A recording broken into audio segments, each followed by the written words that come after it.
я бачу якісь персонажі. Ну і так, у нас є синхрон, нам синхрон треба. Подивимося завжди світочку. Добре. Просто якщо щось є наушничок, то О, а ми вже в зворотньому відліку, а що ж ви мовчите? Так, на 3 секунди. Все, ладно, бачите, як вчасно.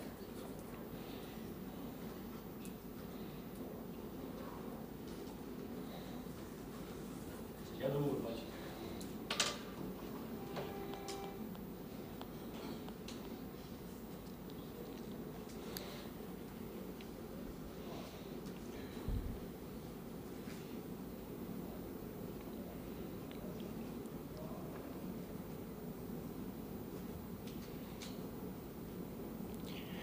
Добре. Hello, it is 113th day of Ukraine's fight against Russia. I'm Vasil Samakhvalov, and we have with us Anna Machukh, the Executive Director of the Ukrainian Film Academy and Director General of Odessa International Film Festival. We will be discussing the uneasy subject of film and culture during the war. So my first question is about Ukrainian filmmaking during the war and what's going to happen to it after the war. Indeed, before the war, Ukrainian filmmaking was developing fast, and we were winning at international festivals. During the war, of course, our industry has changed, just like many other industries as well. Many of our colleagues, especially actors, are in the army right now. Many colleagues are also supporting the international media as fixers.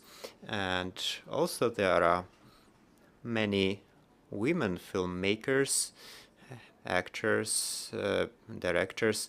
They have moved abroad to save the lives of their children.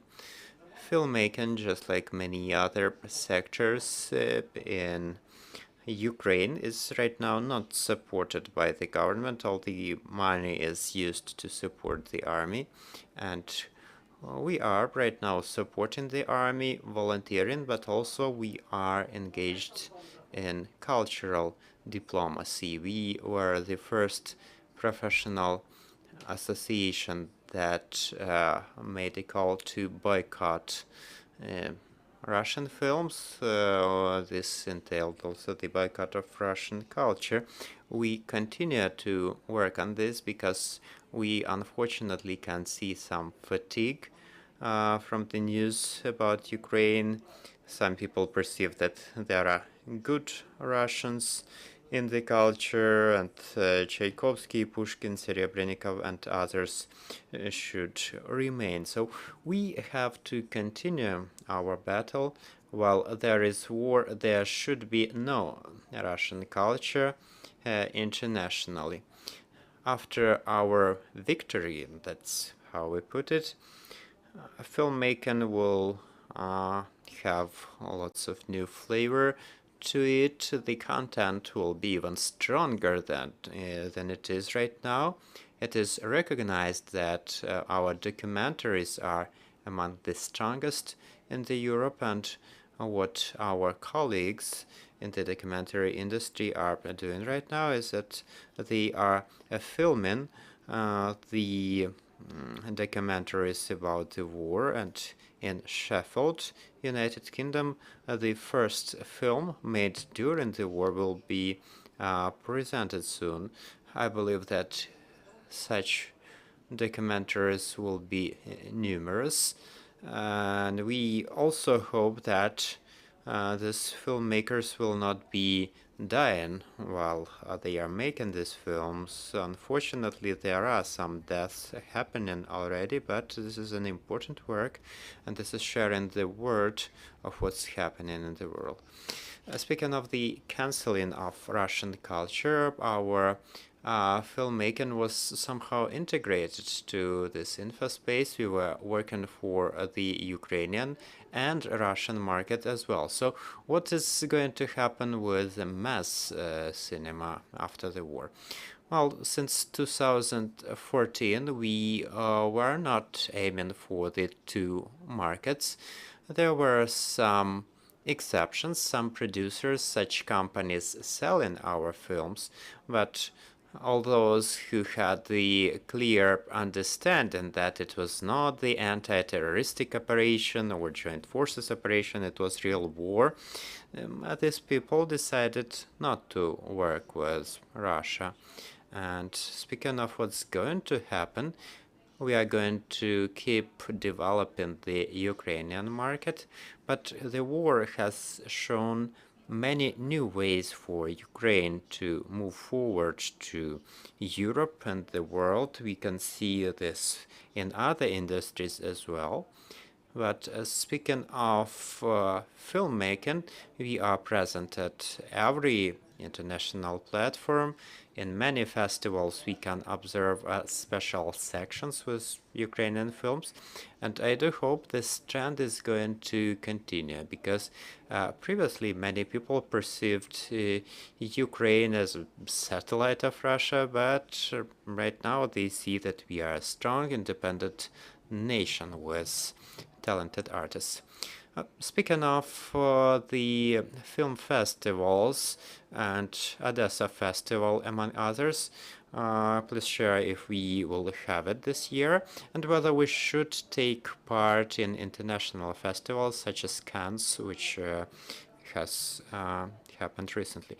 Well, that's the festival concerning which we wrote a lot to different institutions calling upon full boycott of Russia.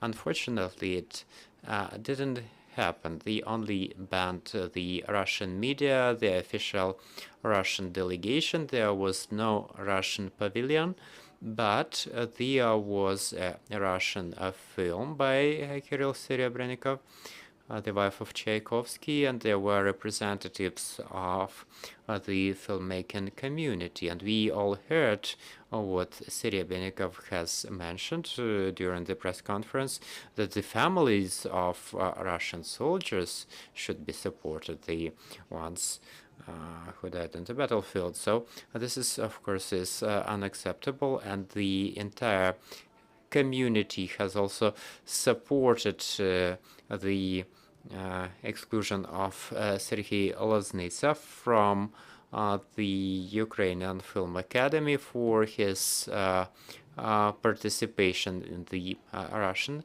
festival. And he represented his film. He also took part in the press conference, and we learned from him that there are Nazis in Ukraine. But still, Cannes gave some opportunities for Ukraine. There were some work in progress projects, and we have quite a big number of high-quality Ukrainian films right now taking part in festivals, but some films cannot be completed in Ukraine right now, and they need international financing right now, and many of them were able to find this support. This is also exactly what the Odessa International Film Festival is doing right now. For 12 years, we were thinking about the audience first and foremost, for the Ukrainian audience to see Ukrainian and international films. But right now, in the current conditions, the Odessa International Film Festivals is happening throughout the year on international platforms, and the intention is to support the Ukrainian filmmaking. So, for instance, in Karlovy Vary, there will be a presentation of Ukrainian work in progress. Also, there will be a Ukrainian industry session at the Warsaw Film Festival. Also in Pristina, Kosovo, the country which has a similar history to what's happening right now. There will be a pitching of the ideas, the scenarios, the projects which have not yet started. So, okay, we can complete the ones that have started already, but we also need to start something for the future, for the filmmaking to continue. So that's another important area of work, to find financing and partners for the new films. Also, we are screening Ukrainian films internationally to introduce the audiences to the culture, to the history, and the selection of this film is intended to show diversity, to show people's stories, and virtually all of our films also in one way or another spoke about the war that we've had since 2014. I've recently came back from Norway, and we will also have some screening in Portugal, and there will be other festivals as well where we will hold the screenings. Also, we arrange round-table discussions at different festivals where we discuss our cultural fight, and we are including the broad cultural community to this discussion. Any questions from the floor? Irina Ododenko, Ukrinform. Can you please share what genres in Ukrainian filmmaking are preferred in screening and in the development and production? Well, just a couple of years ago, we only had three genres.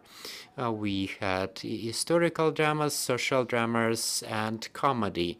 What I'm observing right now, we were selecting projects for the Pristina International Film Festival for the pitching, and we saw that the diversity of genre increases. And right now, there are ideas of films not only about the situation in the war and the circumstances during the war. There are horror films, there are other types of films. So our filmmakers are inspired by the fact that we are being supported by the world, by Europe, and so right now a new genre are being introduced, and hopefully we will see those films in a couple of years. Other questions, please? Well, otherwise I want to ask a question. What will be the films about victory like?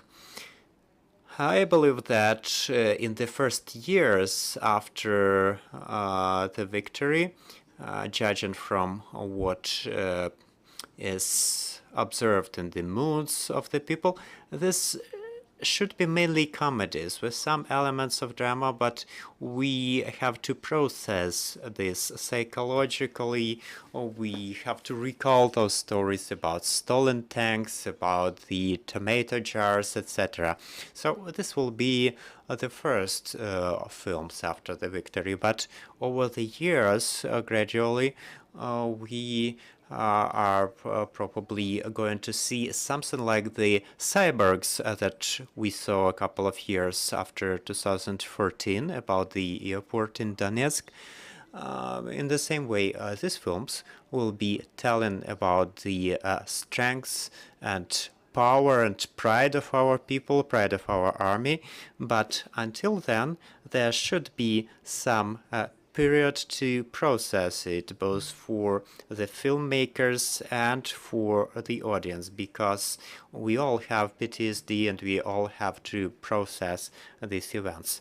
And speaking of the films that are developed right now, this will be international format, much more international than we ever had before. Many new countries are joining, many new films are being made in co-production, and so new countries are contributing to these projects and these films. So not only us are going to film the war. Many international teams are going to come from Europe and the Americas. Is it possible that this will contribute to the development of Ukrainian filmmaking after the war? Yes, sure. They will bring in their ideas, their vision, and some joint teams. This is always what's happening. It's not only an international team just working in Ukraine. This will contribute to the development of communication and exchange of experience for our filmmakers. Thank you so much. This was Anna Machukh, the Executive Director of the Ukrainian Film Academy and also the Executive Director of Odessa International Film Festival. We're going to resume our work in 45 minutes. Thank you.